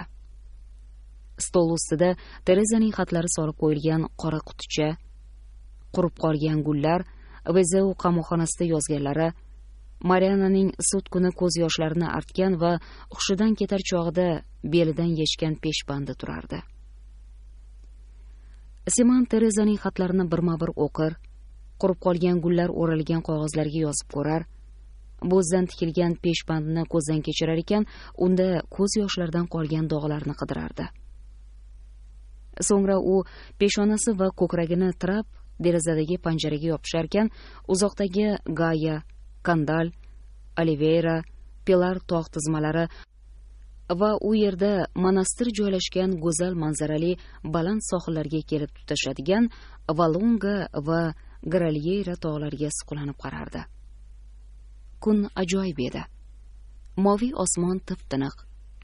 Quyosh yer uzra bahor nurlarini sochgan. Yon atrofda yengil shaboda bog'lar uzra esib, gulzordagi gul barglarini uzib, asta uchirar, xushbo'y hidni atrofga taratar edi. Tabiat uyg'onmoqda. Atrof gullarga va oppoq nurga ko'milgancha unga hayot yog'dirayotgan quyosh tomon talpinardi. Simon Botelio tabiat go'zalligidan bahra ola olmasdi. U faqat osmonga va uchib ketayotgan qushlarga qarab o'yga tolar, ko'zida yosh bilan fikrlarini qog'ozga tushirardi. Mehnatim bilan o'z nonimni yesam, yonimda sen bo'lsang, boshimni ko'ksingga qo'yib biroz orom olsam, Xudodan faqat shularni so'ragan bo'lardim. 18 yoshda men muhabbat hissiyoti bilan yashay boshladim. Sening muhabbating hayotimga nur olib kirdi. Men yaxshilikni tanidim. Ehtiroslarim muqaddas ekanligini angladim. U tuyg'ularim ustidan hukmronlik qila boshladi. Ularni muqaddas tuyg'u alangasi bilan pokiza ayladi. Meni butun olam oldida istig'for keltirishga majbur etgan his tuyg'u hech qachon menda paydo bo'lgan emasdi. Tereza, aytchi, og'zimdan chiqqan so'zlar qulog'ingga og'ir botganmi? Tangri oldida so'rayman. Senga bo'lgan muhabbatim sha'niga dog' tushirdimmi? Hech qachon, Tereza. Hech qachon. Meni o'limga mahkum etgan o dunyo. Agar otang sening vaslingga yetmoq uchun oyoqlari ostiga tiz cho'kishimni istaganida edi, men uning oyoqlarini o'pgan bo'lardim.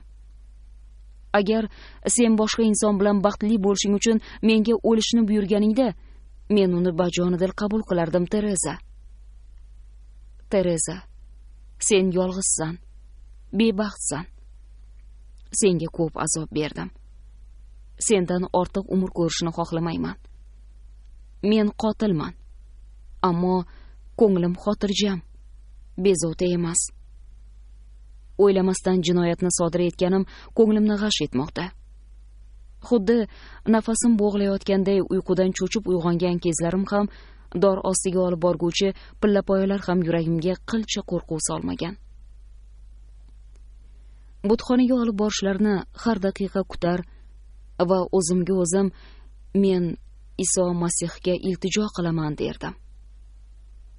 Men ruhimni tushirmay qatl etilish vaqtidan to qatl bajo etilgunga qadar 70 soatlik o'lim talvasasi haqida oldindan o'ylardim. Shunda yuragim taskin topardi. Seni o'ylab yig'lar edim. Achchiq alamlarni tortganman. Ammo ko'z yoshingning ta'mi 1000 marotaba achchiqdir.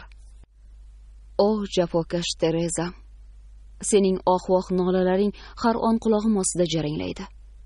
Alaqsirayotgan paytlaringda men tortayotgan azob-uqubatlar ham ko'z oldingga kelayotganini bilaman. Hatto o'limdan ham kuchli azob-uqubatlar bor. Ulardan seni o'lim ham qutqara olmaydi. Hoynahoy qiyofam ko'z oldingda bo'yniga sirtmoq solgan holda ko'rinsa kerak. Shu holatda meni ko'rganingda it azobida jon bergan bo'larding. Mening farishtam. Shu topda xonaga politsiya boshlig'idan mahbusni ko'rishga ruxsat olgan Jon da Cruz kirib keldi. Keldingizmi? Qichqirib yubordi Siman u bilan quchoqlashib ko'risharkan. Mariana ham keldimi? Bir o'zi qoldimi? Sog'lig'i yaxshimi? Sog'ligi yaxshilikka yaxshi-ku-ya, lekin uyda bir o'zi qolgani yo'q. Oyning 15i qorong'i bo'lsa, 15i yorug' deyshadi. Ha, Marianna ancha o'ziga kelib qoldi. Rost aytayapsizmi, senyor Joan? Aldab nima qilaman? O'ylashimcha biroz ko'z tekkan shekilli. Tuzalguniga qadar nima muolajalar qilishmadi deysiz? Hozir ancha o'ziga kelib qolgan. Yana biroz muddatdan keyin yo'lga chiqadi. Yaratganga shukr, iloyo tuzalib ketsin, dedi temirchi. Namuncha bu xona shipshiydan bo'lmasa, bu yerga durustroq kravat keltirishsa bo'lardi. Kelgan odamning o'tirishiga biron narsa kerak-ku. Menga shunisi ham bo'laveradi. Ko'rib turibman. Yemagi qanday? Pulim bor, qadrdon do'stim. Pulingiz ko'p bo'lsa kerak, shubham yo'q. Mening pulim siznikidan ko'proq, janoblari. Qarz berib turishim mumkin. Mana bu qog'ozga bir qarang-a. Simon onasi Donarita yozib yuborgan xatini o'qib chiqdi. Bu xatda u Simonga zarur bo'lgan xarajatlarga sarf etiladigan mablag'ni temirchiga topshirganligini yozgan edi. Ha, adolatli ish bo'libdi, dedi Simon xatni qaytarib turib. Axir menga ham merosdan bir qismi tegishi kerak-ku. Sizning bir og'iz gapingiz, hammasini zumda muhayyo qilaman. Borib, kerakli narsalarni xarid qilib kelay. Qadrdon va mehribon do'stim, bundan ko'ra muhimroq xizmatimni ado etsangiz. Buyuring, senyor. Simon unga Monsheke monastirdagi Terezaga yozgan xatini yetkazib berishni iltimos qildi. Bu iblis tinchimas ekan-da, g'o'ldiradi temirchi. Qani, xatni beringchi. Otasi shu yerda emish. Eshitdingizmi? Yo'q. Ha, u shu yerda. Agar menga duch kelsa, boshini yorib qo'yishdan o'zimni to'xtata olmasam kerak. Menda uni yo'lda poylab daraxtga osib qo'yish niyatim ham paydo bo'lgan edi. Lekin shaytonga hay berdim. Javobini kutaymi? Agar iloji bo'lsa. Temirchi Monshekega yetib borganida monastir hovlisiga sud ijrochisi, 2 tabib va Tadeu Albukerke kirib bormoqda edilar. sud ijrochisi bosh rohibaning yoniga borib, shahar sudining buyrug'iga binoan hamda otaning talabi bilan betob Tereza Klementino de Albuquerqueni ko'rib qo'yish uchun 2 tabibni monastir hovlisiga kiritishlarini talab qildi. Bosh rohiba tabiblarda Monshike monastiriga kirish uchun ruhoniylar boshqarmasining ruxsatnomasi bormi yo'qligini surishtirdi. Yo'q degan javobni eshitgach, u monastir eshiklari ochilmasligini e'lon qildi. Tadeo Albuquerque boshlab kelgan tabiblar monastir odati shunday ekanligini, ular bu so'rovga qarshilik bildira olmasliklarini aytishdi.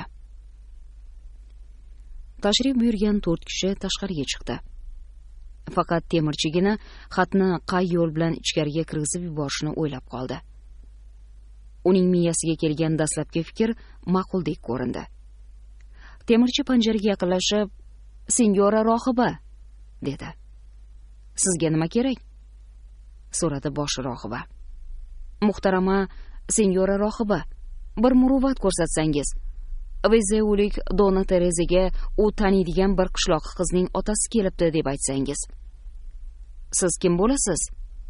"Men o'sha qishloq qizning otasiman." "Taniyman", degan Terezaning ovozi eshitildi va o'zi qabulxonaga kirib keldi. Bosh rohiba panjara oldidan uzoqlashar ekan, "Ehtiyot bo'l, qizim", dedi. "Qizingiz menga xat yozibdimi?" so'radi Tereza temirchidan. "Ha, sinyora, mana o'sha xat." Shunday deya temirchi aylana stolga xatni qo'ydi. Xatni ko'rgan bosh rohiba jilmayib, "Muhabbat ayyorlik qilishga ham undaydi", dedi. "Qishloqqa qizdan kelgan maktub zora ko'nglingni ko'tarsa. Ammo qizim, yoshi o'tib qolgan xolang qishloq qizning otasiga qaraganda hayotiy tajribasi kamroq deb o'ylamagan." Tereza xolasining hazilomuz gaplarini eshitarkan, uni o'pib qo'ydi-da, maktubni o'qish va unga javob yozish uchun hujrasiga kirib ketdi. Tereza javob maktubini temirchiga topshirayotib, "Ana bu o'rindiqda o'tirgan kambag'al ayolni ko'ryapsizmi?" dedi. "Ha, ko'ryapman, sinyora. Uni taniyman. U bechora Portoga qanday qilib kelibdi? Vezeudagi monastir bog'boni uni qattiq kaltaklagan edi. Men endi u oyoqqa tura olmasa kerak degandim. Tavba, u bo'lsa bu yergacha yetib kelibdi-ya. Tavbangdan ketay, joni qattiq ekan. Astroq gapiring", dedi Tereza. "Endi maktub olib keladigan bo'lsangiz, unga bering. Yaxshimi? Men uni qamoqxonaga yuborgan edim. Lekin u Simanning oldiga kira olmabdi." "Yaxshi o'ylab topibsiz. Xudo sizga yor bo'lsin, xonim." Siman temirchi olib kelgan xushxabardan xursand bo'ldi. Shu kuni omad unga kulib boqdi.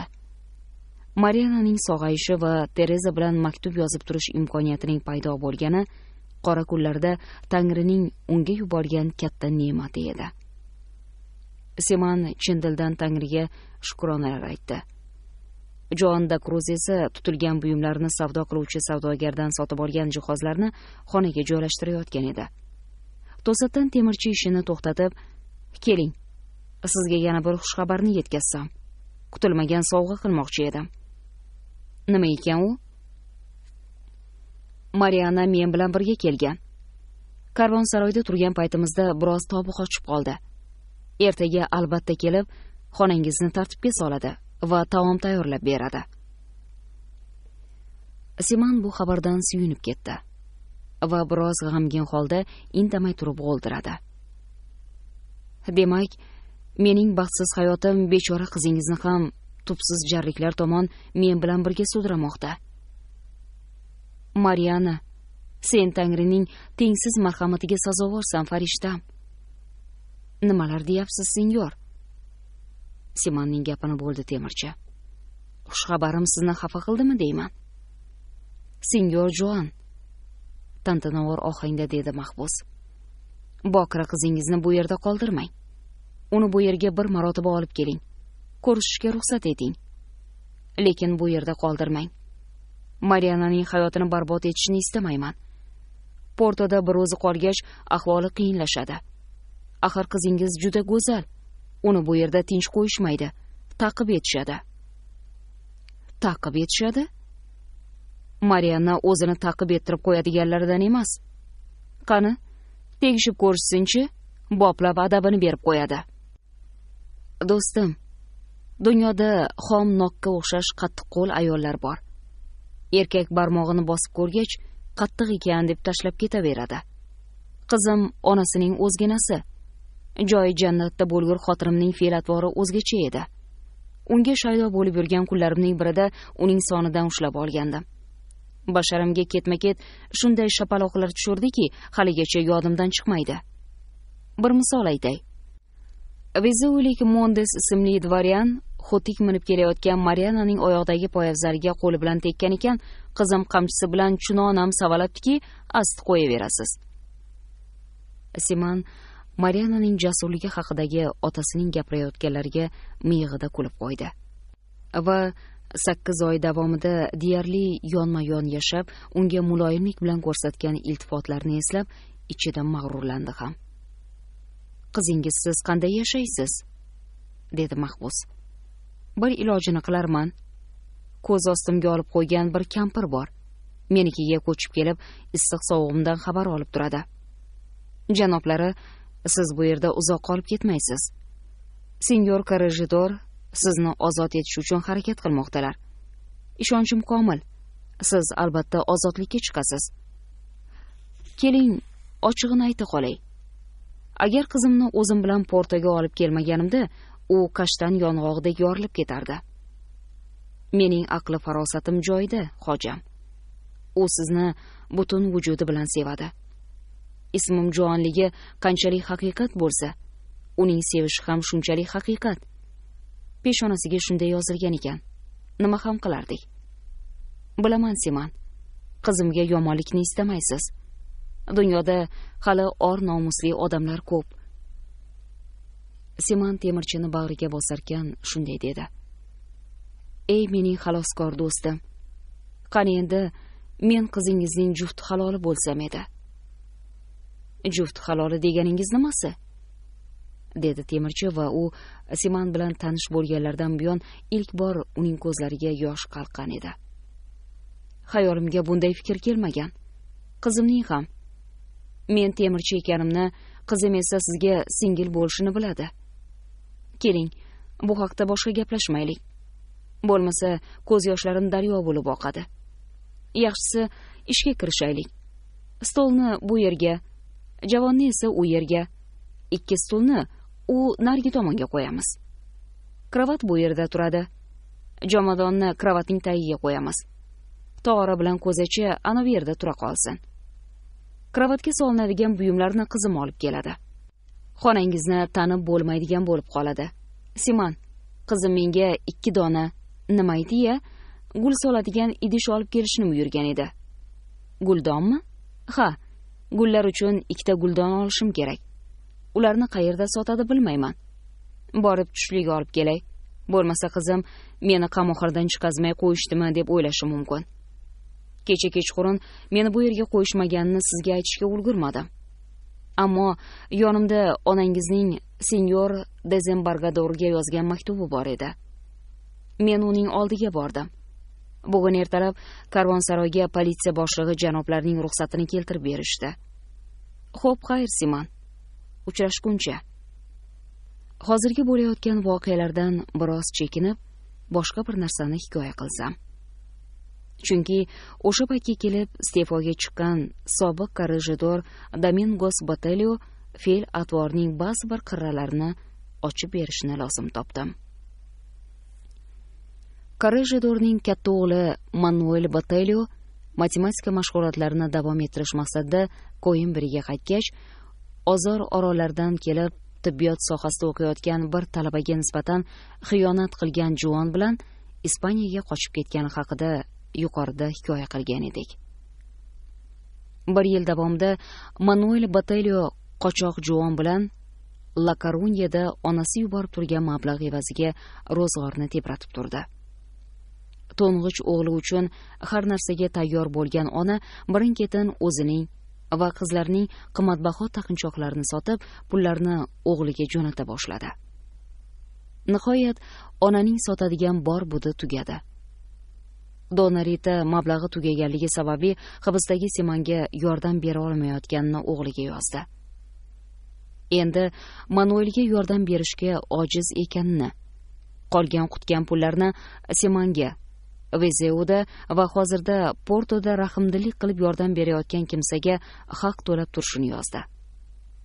Manuelning ko'nglini ko'tarish maqsadida Villarealga kelib birga yashashini taklif qildi. O'zi ota-onasi bilan yashashini, sevgilisi esa uy-joy topguncha mehmonxonada yashab turishini aytdi. Otasi oilasi bilan deyarli aloqani uzib, hozirda Montezelosda yashayotganligi ularga qo'l kelishini uqtirdi. Shunday qilib, Manuel Batelio avval Minyoga yetib keldi. Simon kassatsion sud qamoqxonasiga tushgach, oradan 2 hafta o'tgandan so'ng jazmani bilan Portoga keldi. Aka-ukalar orasida mehr-oqibat yo'q edi. Simonning fe'l-atvordagi o'zboshimchalikni boshiga tushgan ayanchli qismati biroz yumshatgan edi. Ota-onasi tirik bo'la turib, u yetim holiga tushib qolgandi. Manuel ukasini ko'rish maqsadida qamoqxonaga keldi. U ukasi o'tirgan xonaga ko'rishish niyatida quchoq ochib kirdi. Ammo Simon uni sovuq qarshi oldi. Manuel bu fojianing sababini so'radi. "Bayonnomada ko'rsatilgan", dedi Simon. "Ukaginam, ozodlikka chiqishdan umidvordirsan?" so'radi Manuel. "Yo'q, umidvor emasman. Senga yordam berishga ojizman. Chunki uyga puldan qiynalganligim sababli qaytib kelyapman. Kiyim bosh kerak bo'lsa, marhamat, berishim mumkin. Hech narsaga muhtoj emasman. Muruvvatni faqat mana shu senyoradan kutishim mumkin." Manuel xonadagi Marianaga ko'zi tushdi. Uning sohib jamolligini ko'rib, noto'g'ri xulosaga keldi. "Bu oyim qiz kim?" qiziqib so'radi Manuel. "Farishta." Mariana jilmayib, "Janoblari, men Simonning xizmatkoriman", dedi. "Portolikmisiz?" "Yo'q, senyor. Biz Vezeu atrofida yashaymiz." "Siz ukamga doim hamrohmisiz?" Mariana dovdirab tutilib qoldi. Simon esa uni noqulay ahvoldan qutqarishga oshiqdi. "Qiziquvchanligingiz jonimga tegdi, akajon." "Men to'g'ri ma'noda so'radim, ukajon", dedi Manuel qo'liga bosh kiyimini olib. "Onamizga aytadigan gaping bormi?" "Yo'q." O'sha kun tushdan keyin Manuel Batelio Villarealga jo'nash tadorigini ko'rib turganida, u yashab turgan mehmonxonaga desambargador Mauran Masqueira va jinoiy ishlar bo'yicha sudya tashrif buyurishdi. "Politsiyamizning sergakligi tufayli bizga shu narsa ma'lum bo'ldiki, ushbu mehmonxonada do'stim, sinfdoshim va hamkasbim Domingos Batelioning o'g'li istiqomat qilayotgan ekan. Sizni bir ziyorat qilgani va biron yordamimiz kerakmi yo'qmi bilgani keldik. Bu ayol sizning rafiqangizmi?" deya qiziqib so'radi yosh juvonga ko'zi tushgan amaldor. "Yo'q, rafiqam emas", g'o'ldiradi Manuel. "Bu mening singlim." "Singlingiz?" dedi Masqueira. "Uch singlingizdan qay biri?"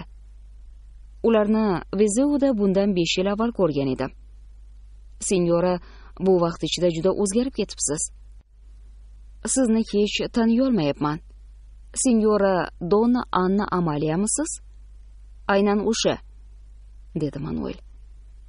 "Sinyora, go'zalligingizga tan beraman, lekin avvalgi chiroyingizdan asar ham qolmabdi. Siz baxtiqaro Simonni ko'rgani kelganmidingiz?" deb so'radi sudya Manueldan. "Ha, senyor, bechora ukamni ko'rgani kelgandim." "Ukangiz oilangizning tinchini buzdi-da", dedi Masqueira. "Xavotir olmasangiz ham bo'ladi. Hukm ijro etilmaydi. Bu gapni mendan eshitganingizni onangizga yetkazing. Men boshchiligimdagi sud hay'ati avvalgi hukmni Hindistonga 10 yillik surgun bilan almashtirish chorasini ko'ryapti. Men Villarealga borganimda otangiz qirollik apellyatsiya sudi va kassatsion suddagi tanishlarini ishga solgan ekan. ukangizni butkul jazodan xalos etib oilasi bag'riga qaytarmoqchi edik, ammo buning iloji bo'lmadi. Seman odam o'ldirgan, qilgan bu jinoyatini shaxsan o'zi tan olgan. Ustiga ustak u bu qotillikni o'zini himoya qilish maqsadida qilganligini rad etyapti. Aqldan ozgan bu telbaning qalbi oliyjanob his-tuyg'ularga boy ekanligini aytmaysizmi? Albukerkening yonini oluvchi maktublar oqib kelyapti. Uning homiylari o'ta beandishalik bilan hukmni ijro etishimizni talab etishyapti. Bu voqealar sababchisi oyim qizning taqdiri nima bo'ldi? So'radi Manuel. U haqiqiy qahramon, dedi sudya. Aytishlaricha, u o'lim to'shagida ekan. Ammo Semanni Portoga o'tkazganlarini va chiqarilgan hukmning yumshatilishini eshitib, u o'limga chap beribdi. Tabibning aytishiga qaraganda hozir ancha tuzuk emish. Siz u bilan yaqindan tanishmisiz? So'radi Desembargador Manuelning singlisidan. Yaxshi tanishman, dedi u jazmaniga qarab qo'yarkan. Uni juda sohibjamol deyishadi. Xuddi shunday, shosha-pisha ma'qulladi Manuel. Nihoyatda go'zal. Ha, juda soz, dedi sudya o'rnidan turarkan. Men sizni quchoqlayman. Mening nomimdan otangizni quchib qo'ying. Bu yerdagi hamkasb do'sti unga sodiqligini ayting. Yaqin kunlarda unga xat yozib yuboraman. Onangizga bizning nomimizdan salom aytib qo'ying, deya qo'shib qo'ydi Desembargador. Sezishimcha, Manuel bizni aldadi, dedi Maskera sherigiga tashqariga chiqqach. Bundan 1 yil avval Manuel Batelio eri bor bir juvon bilan Ispaniyaga qochib ketgan deb eshitgan edim. Bu ayol uning singlisi emas. Demak, bu takisaltang o'ynashiga hurmat bilan murojaat etishimizni istab yolg'on gapiribdi-da. So'rab surishtiraman, dedi o'zini tahqirlangandek his etgan sudya. U tez orada Domingos Batelioga maktub jo'natdi. U maktubni shu jumlalar bilan tugatgan edi. Men o'g'ling Manuel qizlaringdan biri bilan tanishishga muyassar bo'ldim. Meni nomimdan seni quchoqlab qo'yishini istab, uni quchib qo'ydim. Agar go'zal qizlarga ota-onalarini qanday quchish kerakligini o'rgatish odat tusiga kirgan bo'lganida edi, qizingni ham jon deb quchib qo'ygan bo'lardim. Manuel ota-onasining uyiga yetib kelgach, g'amxo'r va muruvvatli onasi yordamida jazmani uchun oddiyroq kulba qidira boshladi. Domingos Batelioga o'g'lining kelganini xabar berishganida, u o'g'lini ko'rishga ko'zi yo'qligini aytdi va unga qo'mondonlik ruxsati bilan o'qiyotgan universitetini tashlab ketgan. U 6-kavaleriya polkini o'z ixtiyori bilan tark etgandi. Kunidan boshlab qochoq hisoblanishni yozib yuborgandi. Aynan shu kunlarda Domingos Batelio hamkasbi sudyadan maktub oldi. Maktubda nomi zikr etilgan Senyora Villarealda bor yo'qligini pinhona ravishda aniqlash bo'yicha ko'rsatma berdi. Tez orada shunday xonim mehmonxonada istiqomat qilishini, Manuel Batelio esa uning xonasini jihozlash bilan ovora ekanligi haqida xabar berdilar.